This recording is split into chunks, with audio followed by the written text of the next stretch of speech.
અમદાવાદમાં આવેલ monarch university ખાતે 27થી 31 માર્ચ 2026 દરમિયાન નેશનલ લેવલની ATVS કાર સ્પર્ધાનું પ્રથમ વખત આયોજન કરવામાં આવ્યું। આ સ્પર્ધામાં સમગ્ર ભારતમાંથી આશરે 75 જેટલી એન્જિનિયરિંગ વિદ્યાર્થીઓની ટીમોએ ભાગ લીધો, જેમાં વિદ્યાર્થીઓ પોતાની જાતે બનાવેલી ATV કારનું પ્રદર્શન કર્યું અને સ્પર્ધામાં પેટ્રોલ, EV અને હાઇડ્રોજન આધારિત કાર રજૂ કરવામાં આવી અને આ વિદ્યાર્થીઓની ટેકનિકલ ક્ષમતા અને નવીનતાનું પ્રતિબિંબ દર્શાવે છે। કુલ મળીને 2000થી વધુ વિદ્યાર્થીઓએ આ ઇવેન્ટમાં ભાગ લીધો હતો।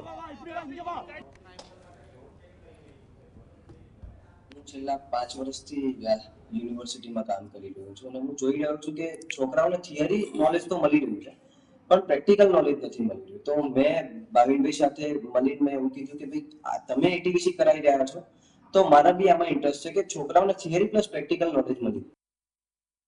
એટીવી એટલે કે એટીવ ઓલ ટરેન વ્હીકલ।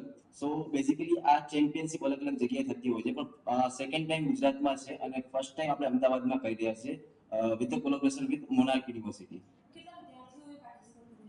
અહીંયા આ ચેમ્પિયનશિપમાં ટોટલ 75 કોલેજીસે પાર્ટિસિપેટ થયું છે અલોંગ વિથ ધ 2000